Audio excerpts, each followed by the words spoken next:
Welcome everyone, and thank you for joining us today for our webinar titled Understanding Ventricular Pressure Volume Calibration and Experimental Design. This is Andy Henton from Inside Scientific, and I will be your host for today's event.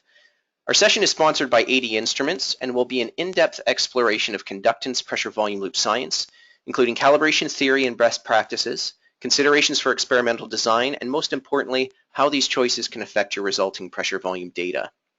We are joined by Dr. Jim Georgakopoulos, Chief Scientific Officer at Sunshine Heart Incorporated. Jim started his PV loop research in 1994 alongside David Cass. Over the next 10 years, together they worked on many firsts pertaining to PV loop science, including development of the first systems and methodologies for obtaining PV loops in the mouse, and were the first to publish a paper showing PV loops collected in an animal model of this small size. They went on to study force-frequency relations in the mouse, assessing calcium dynamics in vivo, and also study the role of nitric oxide in neural control of the circulation through the baroreflex. Following, Jim went on to join CVRx, which at the time was developing a device to electrically stimulate the baroreflex for the treatment of hypertension and heart failure. In this position, he applied PV loops to study the effects of the device and published the first human PV loop recordings, along with electrical stimulation of the baroreflex. In his current position, he is engaged in the development of a device targeted to assist the failing heart in advanced heart failure patients. Specifically, the device consists of a cuff which is wrapped around the ascending aorta, providing chronic counterpulsation. Interestingly, they believe that some of the effects of mechanically compressing the aorta may be due to aortic baroreceptor stimulation. Therefore, they are employing PV loops to separate the effects on the heart and coronary circulation from the peripheral vasculature. Well, I'd like to welcome everybody and thank you for attending this webinar. As Andy mentioned, there will be a question and answer period at the end. Perhaps share my secret recipes of doing some PV loops, particularly in mice over the last 15 or 20 years. So the title of today's talk is Understanding Ventricular Pressure Volume Calibration and Experimental Design. We're going to briefly touch on introduction to pressure volume loops, starting with the end in mind, meaning what is your experimental design before you even start collecting your data and calibrating your data. And then we're going to go into the particular calibrations of the conductance catheter, especially stroke volume and parallel conductance or parallel volume, and wrap it up with just a brief discussion on once you have calibrated values, how do you put it all together. So as most of you are aware, since you are participating in this webinar, the ability to derive pressure volume loops is probably the most powerful methodology you can use to define all intrinsic cardiovascular conditions, coupling of the heart to the vasculature, separation of heart versus peripheral effects. It gives you really an entire picture of what the cardiovascular system is doing at any particular time. The other advantage also is you've heard of the collection of load-independent data, particularly one classic measure known as the end-systolic pressure-volume relationship, which you can see here is the red line connecting the upper left corners of the PV loops. It's important to understand that when you're collecting so-called load-independent data, the ability to vary preload and collect multiple pressure-volume loops instantaneously is one of the real advantages of using the conductance catheter to do this. It's really the only methodology that allows you to collect multiple beats and see them instantaneously.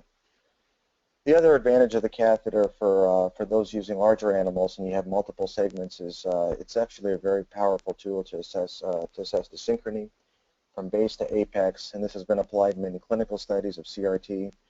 And finally, the other big advantage of using the conductance catheter and pressure volume loops is it really provides the gold standard for assessing diastolic function through what's known as the end diastolic pressure volume relationship, and that's the blue line in the bottom portion of the PV loops. Again, collected over multiple beats to describe that full relation. And once you really have those two lines, the end systolic pressure volume relationship and the end diastolic pressure volume relationship, you really have defined the extremes, the lower and upper extremes of where the heart is operating for a given contractile function.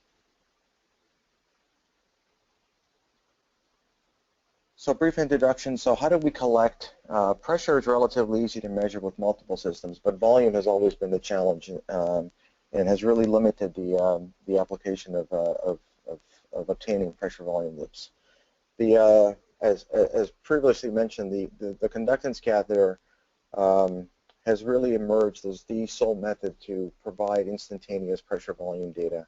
And it essentially consists of 4 or more electrodes that you can see there in the blue color. The outer electrodes provide a current. They inject a current into the left ventricle, and the inner pair of electrodes are used to measure the conductance or the voltage drop across those 2 electrodes. And essentially, it's a relatively simple principle. Is conductance or resistance of the cavity means that as you increase the blood volume, the resistance goes down, and as the heart begins to eject or you reduce blood volumes, the resistance goes up. And this plots now as very high fidelity in terms of temporal and spatial domain, since you're using a current to really sample all parts of the ventricle. You get this time-varying resistance or conductance throughout the cardiac cycle. So how do we convert? How do we go from conductance or resistance to volumes? Again, it's a relatively simple calculation. You could see on the left here, you could see a cross-section of the heart. This is a multi-electrode conductance catheter. And essentially, the voltage drop, the current that is injected between the outer electrodes and the voltage drop that is collected between successive pairs of electrodes, those pairs essentially act like a cylindrical segment in the chamber. And if you have multiple segments, then all those cylindrical segments are added up to give you a final volume. But how we can actually do the conversion, it's really based on Ohm's law, as you can see here. Since the current that we're using in all of the conductance systems use a constant current source at different frequencies for some of them. But since the current is constant, then the voltage that we measure across a successive pair of electrodes is proportional to the resistance. And again, it's here based on Ohm's law. So you fix I, V is proportional to R. Now, if you look at, if we blow up one of these segments, again, we indicated that they're modeled as cylindrical discs, basically just stacked up inside the left ventricle.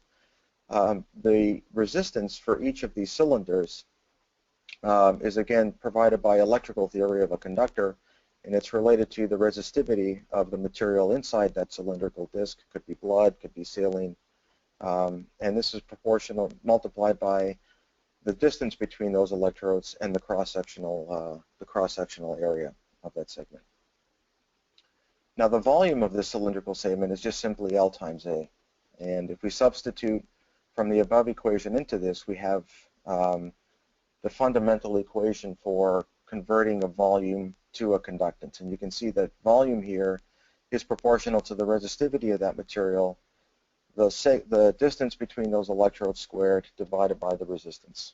And this hence conductance catheter, because volume is proportional to 1 over resistance, which is essentially conductance. And this equation actually, for historic purposes, was derived by somebody named Jan Nybor back in the 50s. I know it's attributed to Jan Bond in the 80s, but if you look at their initial papers, they actually reference some of the early work of Nybor back as late as 1959.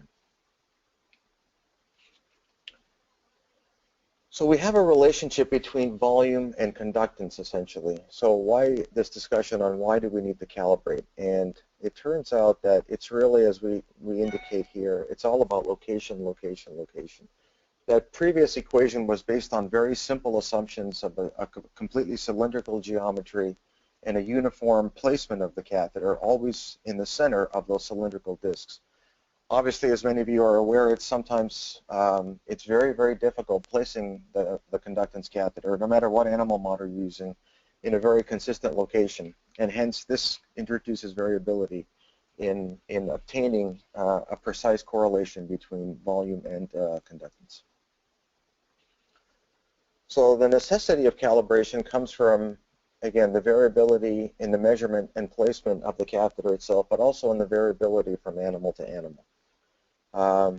The most important variable in contributing to this variability is placement of the catheter. The catheter ideally needs to be placed within the central axis of the left ventricle. And it's much easier to do this if you're doing an apical approach, for example, but when you're coming down through the carotid and across the aortic valve, it's relatively difficult to control where this catheter will be positioned.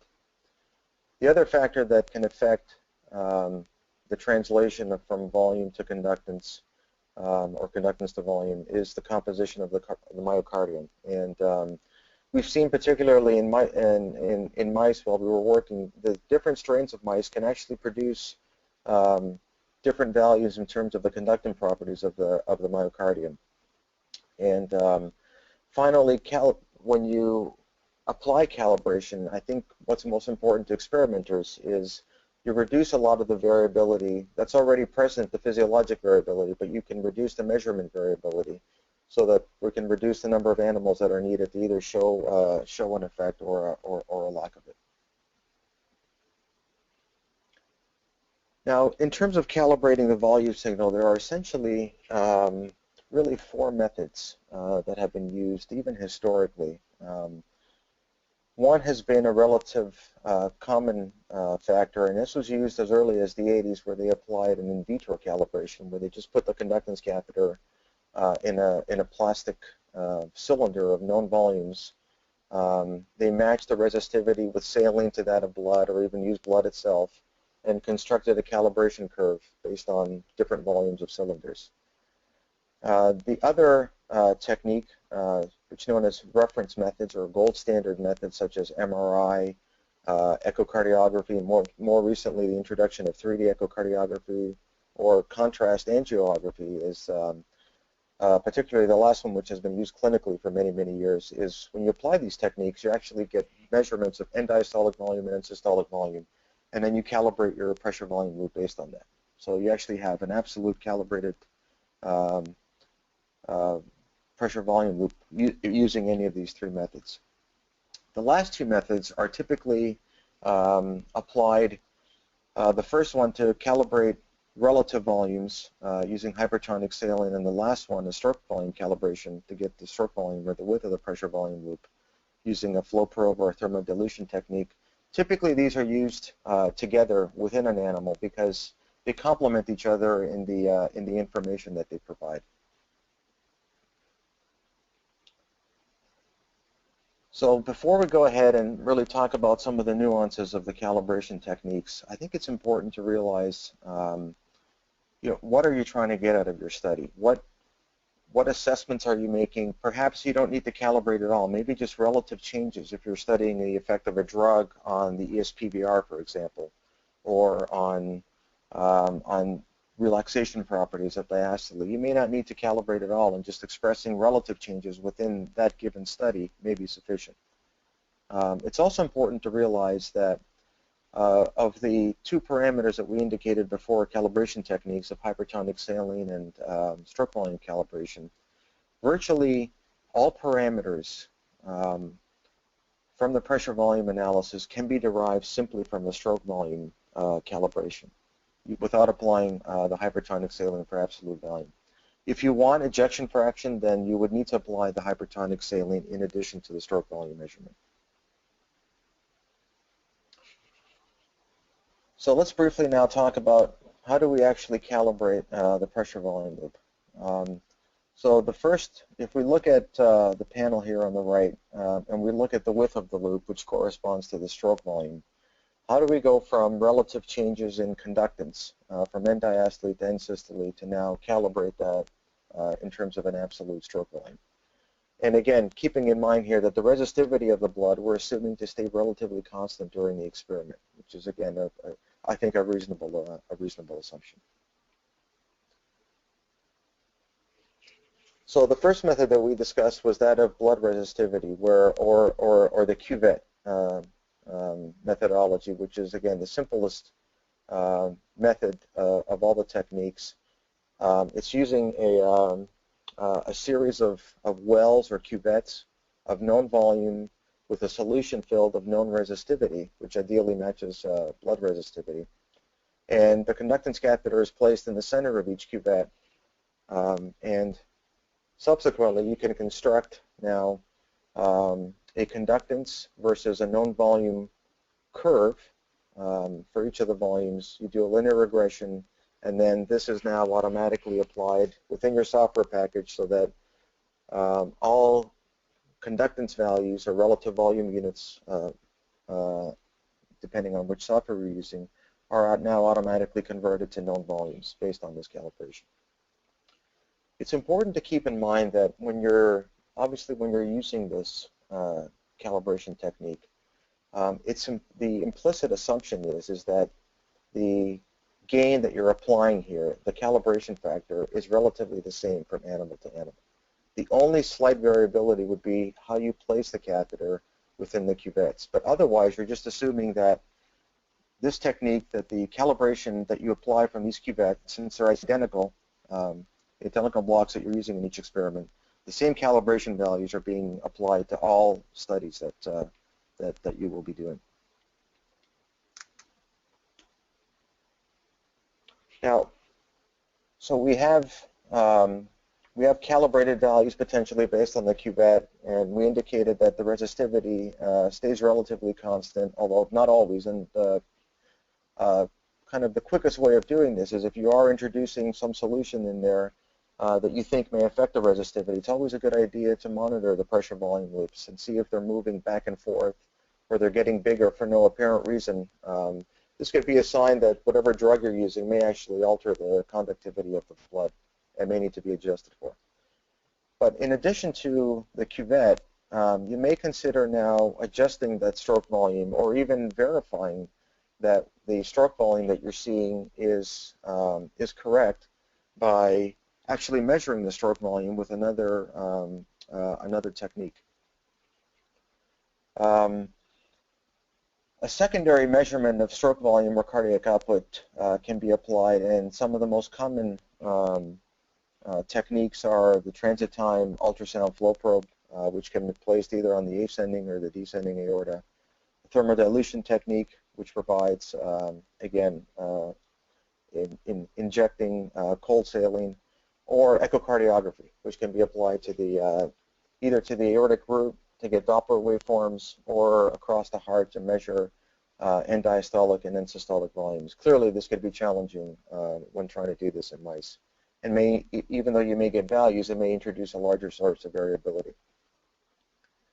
So the way you do this, essentially, you now have your stroke volume, whatever you're measuring, like what's called here your Millar catheter in this case, and then you take your reference volume based on any of these techniques, the stroke volume that's provided by that. You divide the two, and you come up with essentially a correction factor. And if your stroke volume happens to be pretty accurate compared to this reference value, then this value will obviously come up close to 1. But if it's not, like in this case, for example, it's almost 2/3 different, then you can now apply this correction factor to that stroke volume.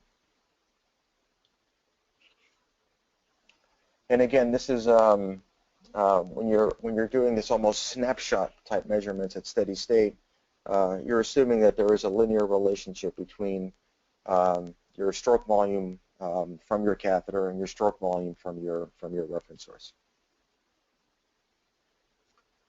Now, another method, again, which is based on a reference source, but this is the one that typically we used. We did this in every mouse when we were doing our studies, and we used instead of a steady state stroke volume as a reference, we actually left the flow probe in place. In this case, it was a transit time flow probe, and it's really the only technique that you can apply this methodology to. But you leave the transit time flow probe in place, and then you do an IVC occlusion, and you look at what's happening to the stroke volume, both from your conductance catheter, which you can see here on top, and from your flow probe, which you can see here on the bottom, and you get stroke volume changes over several beats instead of just at steady state. And here, when you plot the stroke volume from the flow probe against the stroke volume from the catheter, you do a linear regression again if it's a reasonable linear fit, which in most cases it was in our studies. And then you come up with the slope of this line, which in this case was 0.15. And this 0.15 now will be your calibration factor that you can apply to correct the stroke volume measurements from your catheter. Now, there have been descriptions of nonlinear systems, like the admittance system, for example, where there could be nonlinear measurements between your stroke volume from the catheter and the stroke volume from the flow probe. But using this technology, and even if it's a nonlinear system, you're using the admittance system, it doesn't hurt to put on a flow probe and actually do a preload and assess the range over which your signal is actually linear. It could be bilinear, so that there could be a double correction. For example, at larger volumes, you know, when you exceed certain volumes, you need to apply a certain calibration factor. And then over a lower volume range, there could be another calibration factor that needs to be applied. But they can be bilinear or even linear in most instances. But at least with this technique, you realize the full range of your system. And this technique will also verify that your conductance catheter is actually in the right spot to assess stroke volumes over large changes in left ventricular volumes. So it's a very, very robust technique, and it gives you immediate information on the range of your dynamic range of your system. Now, again, I indicated that we used to apply this in every animal. I know it would be convenient and very handy if we could just derive a correction factor from 10, 15, 20 mice or whatever, and just average them and apply this each time. We actually tried that and found there was, in many cases, there was nearly a twofold range in the calibration correction values, and essentially we abandoned the technique of coming up with a single calibration factor. And it really goes back, I think, to what we discussed earlier, that it's extremely difficult to place the conductance catheter in the same spot each time. The myocardial properties, not only between strains of animals, but between diseased animals, normal hearts, hypertrophied hearts, heart failure hearts, which have thin walls, will greatly alter that calibration constant. So I think it's from my perspective, I think it's really, really important to try and obtain calibrations in every animal that is done. And again, the key to applying a lot of these factors is, again, you're assuming a linear fit in all the corrections between the stroke volume that you're measuring, whether it's a cuvette or a transit time flow probe. And you need to realize that when you're applying that calibration factor, if you're just taking a spot measurement, for example, that all the outputs from your PV loops, the most important outputs, as we discussed earlier, will be affected by this calibration factor. So I think it's important, if you can, to try and collect as many calibration measurements during each study. Now, we mentioned there was another two-step part to this calibration process, and the second part is what we call the offset, or the relative position of the pressure volume loop. So now, once you've fixed the width of that loop from your stroke volume calibration, you need to position it somewhere now on the volume axis. And typically, the loop shifts left when it's corrected properly, because, as we saw earlier, as we're injecting current into the left ventricle, some of this current leaks outside of the blood pool within the left ventricle. And the most important factor is the left ventricular myocardium. It can leak even further in larger animals over to the right side, the right ventricular blood pool or right ventricular muscle. And essentially, this contribution is what's causing the loop to be shifted further to the right than it should be. And this is what, when you're subtracting this extra volume, you're subtracting anything that's outside of the blood pool within the left ventricle. And this term is called the parallel conductance or parallel volume. We indicated the most common methodology is the hypertonic saline. Again, you can use echo and try and get an end-diastolic volume or insystolic volume. But I think even going back even 20, 30 years, this really turned out to be the preferred methodology. It was much less variable than the other techniques. And essentially, what you with the hypertonic saline is you inject a very small bolus of typically supersaturated saline solution, which is about 15–20%. And what we ended up doing was we had a 30 gauge or 31 gauge needle that we would insert in the jugular vein of the mouse. It doesn't necessarily have to be within the right ventricle. We got good values just injecting it in the jugular vein. We injected about 10 to 15 microliters, very rapidly, bolus injection, into the jugular vein, and then looked at the wash-in curve with the pressure volume loops. And they're pictured here on the left side. What you see is the loops will shift rightward and they will get bigger at the same time. And what this technique essentially does is, if you look at the graph on the right panel, the dotted line is the line of identity, and the other line with the red crosses there, or pluses, is taking the end diastolic volume and end systolic volume from each of those loops during the time that the saline is being washed in. And it regresses those loops until that line intersects the line of identity. And at that point, at the line of identity, you're essentially saying that your end diastolic volume and your end systolic volumes are equal. So theoretically, what you've done is, or mathematically, is you've rendered the blood non-conductive. So any signal you're getting delineated by that intersection point must be coming from outside the left ventricular blood pool. And that volume now you can use to subtract from your pressure volume loops, to center the loops now over to the left. It's also important to realize that the gain factor that you collected from your reference measures of stroke volume or from the cuvettes also need to be applied to this parallel conductance correction factor. So just doing parallel conductance is not sufficient to get sort of absolute volumes. This is again an example of what your pressure and volume signals look like during this saline bolus wash-in, and it's important to realize the key assumption when you're doing this technique, otherwise it invalidates the method, is that the hemodynamics need to be as stable as possible during the wash-in of the hypertonic saline, just like it does for any thermodilution technique. So that if you're injecting too much and you're increasing the stroke volume, that's not going to be a valid measurement. And you can see on top there the left ventricular pressure, which is a pretty good guide, or you can use DPDT to see if you're actually altering the loading conditions when you're injecting your saline. These need to be, the hemodynamics need to be absolutely stable while the saline is washing in, so that essentially all you're doing is altering the blood properties, the resistivity properties of the blood.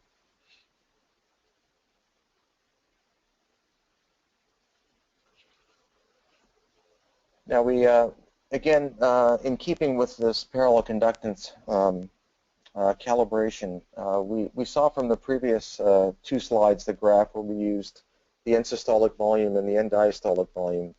There is another method that was developed in Dave Cass's lab, published by Ed Langford in 1990, where they looked at not only the extremes of the volume curve, but they took the volume curve and divided that into 20 equal or X amount of isochrones from end diastole to end systole. And they've regressed each of those isochrones now back, as you can see in the bottom corner there.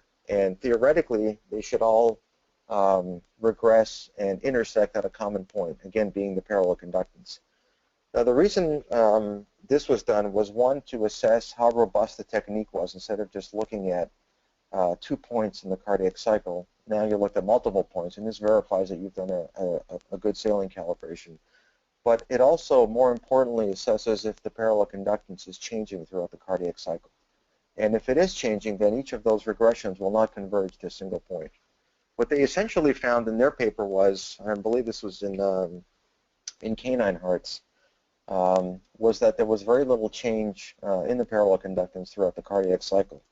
From my experience in mice, we also saw the same thing, that there was very, very little deviation of the parallel conductance throughout the cardiac cycle. And whether you use the extremes of the volume or this technology, it was, or this methodology, sorry, the estimate was quite robust. I know there have been other publications where they have shown evidence of time-varying parallel conductance throughout the cardiac cycle. But again, this needs to be applied in your own study within that given model that you're doing to validate or verify whether a single-point measurement is sufficient, or you may need more complex methods of measuring the parallel conductance. And finally, sort of a methodology that is between those two, you can also plot the stroke volume against the total volumes that you measure and regress end diastolic and end systolic volume points. So this is a compromise between the two techniques, and ideally, again, those 2 points, if the parallel conductance is not changing and you've done a correct wash-in procedure, they should intersect at a common point. And again, if you look at the x-axis for the stroke volume, they come back to rendering the stroke volume 0, which again, theoretically renders the blood non-conductive. So once we have, again, fully calibrated data for stroke volume and for end diastolic volume, you now have the ability to measure the ejection fraction. So when you have both calibration techniques applied, you have all the other parameters that you can derive from the pressure volume loop. You now, in addition, have the ejection fraction, which again could be important measurement if you want to assess any remodeling changes. If absolute volume is important to you, then you need to apply both techniques. I would like to point out at this point, unlike taking multiple samples or measurements of a reference measure for stroke volume, doing repeated saline calibrations can be quite challenging, particularly as saline affects calcium cycling in the heart and is a pretty profound myocardial depressant.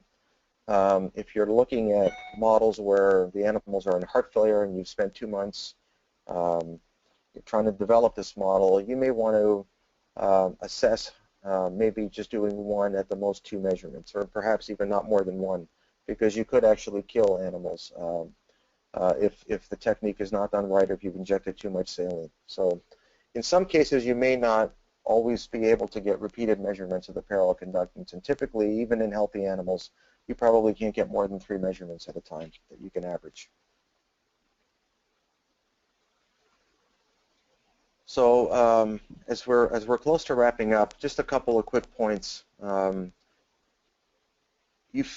As people spend an enormous amount of time, and these the calibration techniques are obviously quite challenging to do for each animal, but equally as important, once you have a fully calibrated pressure volume loop, it's important now that when it comes time to doing your analysis, it's equally as important to understand some of the techniques that are applied to this analysis, because that could introduce even more variability than perhaps not calibrating your system to begin with. Or if you've gone through the trouble of calibrating your system, you've now introduced so much variability by some of the analysis techniques that you've essentially nullified your calibrations. And just to quickly highlight an example here is, if you look at, I'm sure many of you that are working with rats and mice, every time you do a preload reduction and construct the ESPBR, you can see it's very curvilinear. And as you're applying fits to this, if you're trying to apply a linear regression to a nonlinear ESPBR, depending on which loops you've actually picked, you can get very, very different slope values. You can get different, you can see from the linear relationships here, different values for your V0. This will affect your coupling ratios, as you can see here with the EA values. So it's important to realize that, to understand the analysis techniques that you're applying. If you're applying a linear fit, you need to adjust your data that you've collected, the range you've collected, so that it is essentially a linear data fit. You cannot use nonlinear points and apply a linear regression to that, because it becomes extremely variable which points are really driving that fit. And similar, for example, if you're assessing tau values, the time constant of relaxation, which is a mono-exponential fit, if you look at your raw data points collected from the aortic valve closure to some value above end diastolic pressure, that curve needs to be mono-exponential. Otherwise, you introduce enormous amounts of variation. And there's a really great paper by Burkhoff, Mirsky, and Suga, going over some of the analysis techniques. And so it's important that when you go through the trouble of calibrating, that you apply the appropriate techniques so that you reduce your variability as much as possible. And the second point here comes from experience from several times that, once you pull out the conductance catheter, it never hurts to just put it back in saline and see what the pressure sensor is doing, that it should be close to zero again during your study. Otherwise, if your pressure is drifting during the experiment, this could be caused by the sensor could begin to fail, and in most cases they don't just fail immediately, but they fail and become very unreliable from study to study before they completely die out. It's always useful to just put the catheter back in and just verify that your pressure is close to atmosphere like it was before you placed it in the animal. So to summarize, being able to collect pressure volume loops and why I think people are still using them is really there is no more powerful technique that you can use to apply and understand exactly what has happened to your model or to any intervention that you've given. Separating preload, afterload effects, deriving diastolic, systolic properties, and coupling of the heart to the arterial system. But again, you may not need all of these values, and it's important beforehand to identify from your study design what exactly you want to get out of your pressure volume study. And then again, once you apply your calibrations, how will your analysis techniques now influence the data that you're going to get from this? So it's important that, again, you choose your calibration procedure accordingly. You try, whatever that is, you try to be consistent from animal to animal. You may not need to verify in every animal, but sometimes make spot measurements within an animal to make sure that your values seem reasonable. And I think in the end, for me at least, from my experience, is a proper calibration should be your default procedure, and ideally should be done for each experiment. So without further ado, let's move on to our Q&A session. So I think we're going to kick things off here. We've got some questions that have come in about the stroke volume correction factor. So I'd like to start there, Jim. Sure. Can you further explain the difference between the alpha stroke volume correction and the flow probe stroke volume correction? So this is going back to those slides, I think, where you were talking about a snapshot versus a transient stroke volume or time varying stroke volume calibration. Specifically, how are these different, and how importantly, how should a researcher choose one over the other? So just maybe your thoughts on that. Sure. Sort of the alpha or the stroke volume, I mean, they're essentially doing the same thing. If you're going to derive your alpha from a cuvette, again, the cuvette will give you the same value each time. The only variability being the resistivity of the solution and the placement of the catheter. The stroke volume has two aspects to it. One is at steady state, using whatever reference measure you need, and one is during a preload occlusion. Theoretically, those values at steady state and during the preload occlusion should be the same. The conductance signal is inherently nonlinear, but if there is a linear range, so if you're within that range, then you're fine by applying the steady state. If you're outside that range, which you will now see by your IBC occlusion, then you may want to apply sort of a different correction factor based on that regression that you've done over beat by beat. But that's really the key difference, is you're able to identify during the IBC occlusion the range where your conductance catheter is linear, and you can apply a spot measurement. Perfect. Okay, very good. And kind of continuing on the topic of calibration, what is your standard approach to choosing how to calibrate? So what do you do most often, why, and when have you chosen something different? As I indicated, when we do these studies, if we're going to calibrate, then we do both parallel conductance and stroke volume calibrations for every animal. There have been cases where, based on that regression that you've done over beat by beat, but that's really the key difference, is you're able to identify during the IBC occlusion the range where your conductance catheter is linear, and you can apply a spot measurement. In cases, there have been cases where as I indicated, relative changes were sufficient, like in some of the devices that we're testing where we can turn the device on and off. We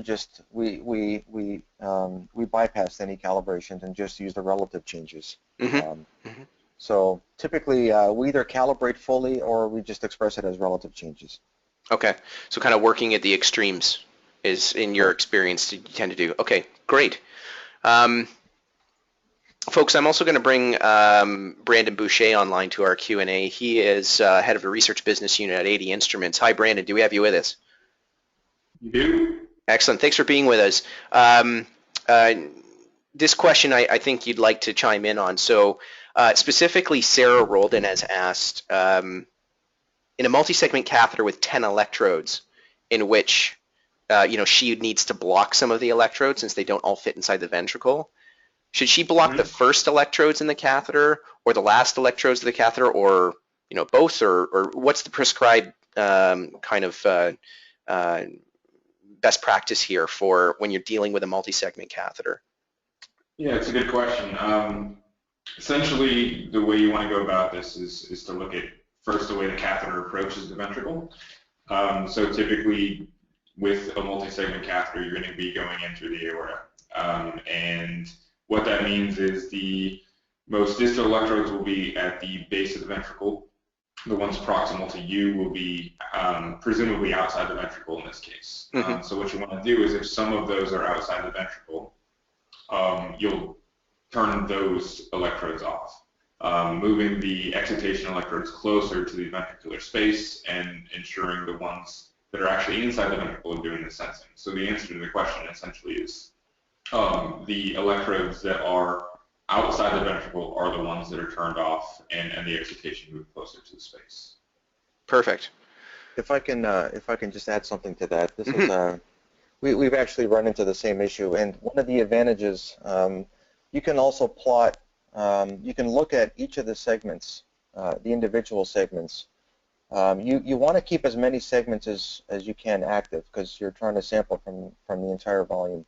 But if you look at the segment that's outside the ventricle, its volume will be going in the opposite direction of the ones inside the ventricle. So when the ventricle is ejecting, you'll see all the segments inside the volume decreasing. The segment outside, its volume will be going up, and then you can identify which one to turn off. That's a good tip. That's very good. And actually, I was going to say another question that has come in from Thomas Sharp. It's on the same note. So he's working in a pig ischemia reperfusion model, and the heart dilates over time. So he says, when using a catheter that has multiple conductance segments, should I use the same number of segments as I use in baseline, and I assume here he's suggesting with healthy animals, or include new segments which may not have been included in the initial measurement? So as the disease progresses and the ventricle enlarges, or maybe the converse in a different model would be it gets smaller, how should one adjust, I guess, their strategy as to what they're recording, with the segments?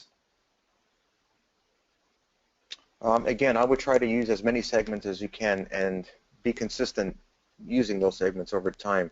I think also the advantage of the conductance catheter, particularly in ischemic models where there's a portion of the wall that may be affected, it may be insightful to look at regional segmental volumes as well and plot pressure volume loops using that segment alone and track that over time, a consistent segment. I think that's also very, very informative. Yes. And actually, in extension of this, I'm curious, so is it also correct that, each segment is set up as, or at least can be set up as an independent trace in your data acquisition software? So is it fair to say if segment 1, for instance, was, if it proved to be maybe a bit noisy or just you didn't want to include it in your final volume calibrations, that's something post hoc someone could decide. So is it fair to say record also as many and then look at the active segments you'd like to use for analysis post hoc, so that you don't turn something off and not have anything recorded from it, I guess is what I'm saying? From my experience, yes. Yeah. And not only turn something off, but you can also record all segments, and you may see information in there that you wouldn't see by just adding the segments to get a composite signal. Right, right. And Brandon, so obviously Power Lab can be set up in that fashion that I described, right? Where you have all your independent signals, you have a total, but you can also effectively post hoc adjust what the total volume represents, what segments basically make it up. You certainly can, and some additional information to this is, yeah, you can certainly record from all the segments and gather that information, even if you make a decision ahead of time about how many segments you're going to be using, you can. But what you should also consider is that each of those will affect the way your calibration works in a multi-segment catheter. So right. If you're going to plan in advance to have, a certain number being used during one portion of the study, and perhaps you have to expand that, keep in mind that each of those have a volume associated with them. So you want to make sure you retain that information so you can apply it later. Okay, great. Let's switch gears to talking about the saline injection. So, Jim, you did mention, there is some potential risk or effect of doing too many injections. Sarah has asked, should a saline injection be done at the beginning of an experiment or at the end? And then also, how might this change if someone is making measurements from the LV versus the right ventricle? I mean, is the technique the same, or I guess is the strategy that you presented, does it change slightly if someone's doing RV PV loops? It shouldn't. It should be identical. It's a little more challenging on the right side because of the shape of the loops. But the theoretical concept is the same. In terms of at the beginning or the end, I typically try to do one as close to as possible as when I was making my critical measurements. That typically was more closer to the end of the study. Right. I think in general it would be at the end of the study. Is that correct, Brandon? Generally, yes. Yeah. It would be. There are only a couple of circumstances where I've seen people do it at the beginning out of necessity. But that's really, again, sort of the theme of this, and thinking ahead of time about how things are affected by your approach and what you're actually doing in your study, and if you need to change that, you can. But typically, yes, we do it at the end. Okay, perfect. How about your experience with the addition of heparin to a blood solution when you're doing a cuvette calibration? Is this a suggested best practice? And if people are using heparin, should they expect that this changes their calibration, so to speak? Does that have any effect on blood resistivity and the resulting cuvette cal that comes out? Yeah, I don't know if Jim has any thoughts on this too, but essentially the answer is yes. We do recommend that you use heparin when you do the cuvette calibration. And that's just to prevent clotting, and what we essentially recommend is that you minimize the amount you use.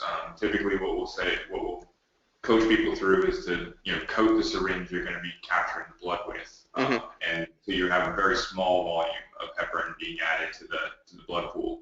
And find out how that works for you, because a piece of this is, to try and do this quickly so that the blood doesn't lose any temperature and doesn't have the clotting associated. So you're trying to, stem the time that it takes by adding a little bit of heparin, and at those small volumes, we haven't seen that effect. But yeah, do keep in mind that heparin at larger volumes will affect the resistivity of the blood. So to mitigate that, we recommend using a minimal amount and make sure you do it quickly so you have a balance of both situations there. Very good. Yeah, Jim? I agree. And if you're using a reference standard, if you're measuring flow anyways, then this will not. The heparin won't affect that alpha calibration once you've set your stroke volume from the flow probe. Okay. Very good. All right, question from Mark Kearns. He states that, so he often obtains very clean-looking hypertonic saline calibration, so good for you, Mark. So much like the ones presented. However, he finds a big challenge in selecting specific waveforms for the parallel volume adjustment, so basically working within software. The variability, depending on which waveforms you select, so this is his experience, can be quite large. So, Jim, how do you approach looking at a saline wash and making those selections so it's consistent and in your eyes accurate from animal to animal? You should only select loops where you can identify where the saline is beginning, and then again, you don't need that many. You may not want to include, let's say you've got 10 loops. You may just need, the first 5 or 6 of the saline wash period. But it's important to exclude sort of the steady state loops and just start where you see the first deflection in that waveform. And you can do, again, you can look at, if you want to verify, you can look at multiple those couple techniques that we discussed in assessing which data range to pick so that they all converge down to one consistent value. Right, and that paper is referenced. So folks, afterwards, when you're looking for this content on InsightScientific.com, you'll have a link within the slide deck to get to that paper that Jim noted in the middle of the presentation. Very good. Okay, just give me a moment here. We've had lots of activity in the Q&A, kind of in the submission panel here, and I'm going to just sort through some of them. Okay, let's talk about if someone is looking for, if their goal is to determine small differences between mice in cardiac function, and they want to look, they like stroke volume is an important measure for them. What would you recommend as far as a calibration approach, which is going to be best serving to them when they're looking at small differences in mice? And again, stroke volume is a key parameter that they want to report. Sure. I would say for me, what I would consider the gold standard is a transit time flow probe. Okay. So transit time flow probe, thus giving you the ability to look into some of the time varying calibrations that you also talked about, Jim, and applying like a full absolute volume calibration for their PV data? The transit time will give you a stroke volume. You may not need the actual, if you want the absolute volumes of the ventricle, you would need a hypertonic saline, but the transit time alone will give you the cardiac output and the absolute stroke volumes. I think in this case they certainly want the PV loops to as an independent, so transit time stroke volume, and then use that throughout the procedure, but also use it as a calibration reference for your PV loops, and do the full absolute volume calibration as you discuss it. Okay, very good. John Kingma has asked, do results, pressure volume loop results differ when the approach changes? So two most common approaches, I think, and we'll just use the mouse in this situation, is they're talking about an open chest approach, apical stab, or going retrograde through the aortic valve. So in your experience, Jim, does the approach kind of change the way you maybe look at doing analysis, and do you see any just common differences between the way that the data is recorded? That's an excellent question, and we struggle with this a lot. Most of the work that we published was with, and it was open chest in the sense that we did a limited thoracotomy. We don't have to open the full sternum to get the catheter in, so a limited thoracotomy near the apex. We found that was the preferred method because we could control where we could place the conductance catheter versus placing it down the carotid and going across the valve, and then we were quite limited where the catheter sat. And part of this is not only the calibrations, but for some of the disease models, it's important to get a relatively nice-looking PV loop that you can actually calibrate and then subsequently use that for analysis. If the loop is sort of twisted on itself, or if it's sheared to one direction, where's your systolic volume if it's sort of tilting sideways? Is it at the top left, or is it at the bottom left? So trying to get a loop that's as box-shaped as you can, so you can apply your calibrations in your analysis, I think is important. And so we preferentially use the apical approach with a minimal thoracotomy between the ribs. Okay. Very good. All right. Another question. Moving on to load-independent measurements. Jim, in your experience, what are your kind of best practices and tips for fitting end systolic pressure volume relationship? On the last slide, you talked about how there can be extreme variability, and people should also consider whether they're going to be doing linear or curvilinear fits. Again, are there kind of rules of thumb that you prescribe to ensure that the measurement is, again, accurate in your eyes and also consistent from animal to animal? Again, a very good question. We took two approaches to this. We defined, if we were going to do just a linear fit, we defined a linear portion, let's say between 80 and 100 or 110, and applied that range to all the animals.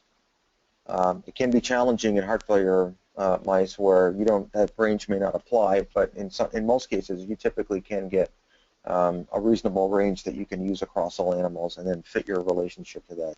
Mm-hmm. The other, if you want to use the more curvilinear logarithmic approach, I think that paper I mentioned by Burkhoff, Mirsky, and Suga described there are techniques that are published where you can actually fit parabolic or logarithmic fits, mm-hmm. and then you wouldn't so much extract one number, but you would use that entire regression and use that entire relationship now to compare from animal to animal, and that's fairly robust.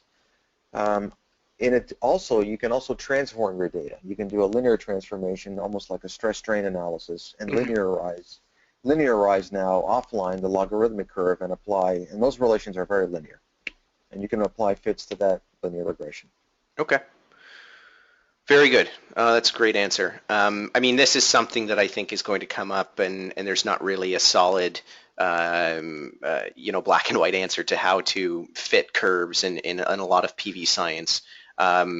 It's not a one-stop shop type of thing. So, but that feedback is excellent, and I think it's very helpful.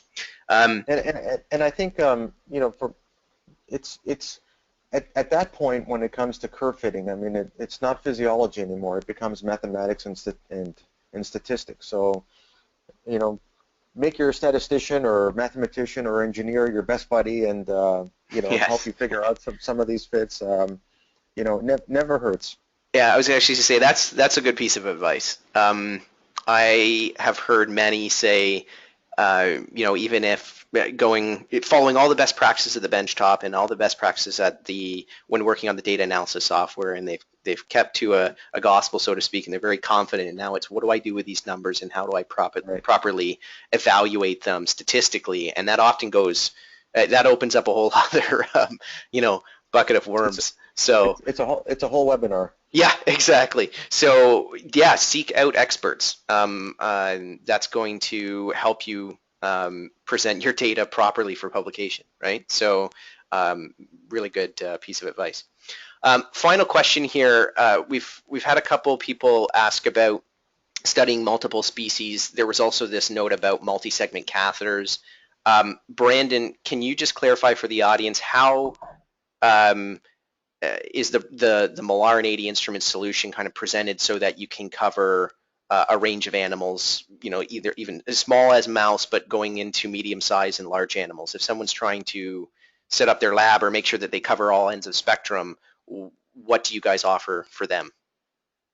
Yeah, we have solutions for all of the commonly used and not commonly used animal models. So we start off with a solution that's really based around the rodent-sized animal, and that provides simply the single segment that you saw in some of the earlier slides, the capability to do that. So a single excitation pair and a single measurement pair. Mm-hmm. That's a single segment solution. You can buy the catheters that work with those rodents that are appropriately sized for the animals you're using. And with the same hardware, with some added capability provided with that hardware, you can also get the multi-segment catheters that work with the slightly larger animals in sort of the rabbit-sized area. Okay. But you're using the same hardware, just a slightly different software capability to expand the capabilities there. And then, again, same recording hardware and a different catheter with multi-segments that is larger for the larger animal models. Okay. So really working with similar hardware, different catheter options, and expanded capability for those multi-segment catheters. Okay, perfect. So just to clarify, effectively one system has the ability to cover all animal ranges between single segment operation and multi-segment, and if someone invested in one or the other, they could upgrade, so to speak. Yeah, it certainly does, and you could certainly purchase one system and different catheters that'll approach your different animal species. Mm-hmm. So you can have one system on the benchtop with the actual catheters you're interchanging for different animal models. Keeping in mind that on the back end with our lab chart software and what we provide there also has the capability to cover the full range in PV loops, but also really any other work that you might be doing in your lab as well.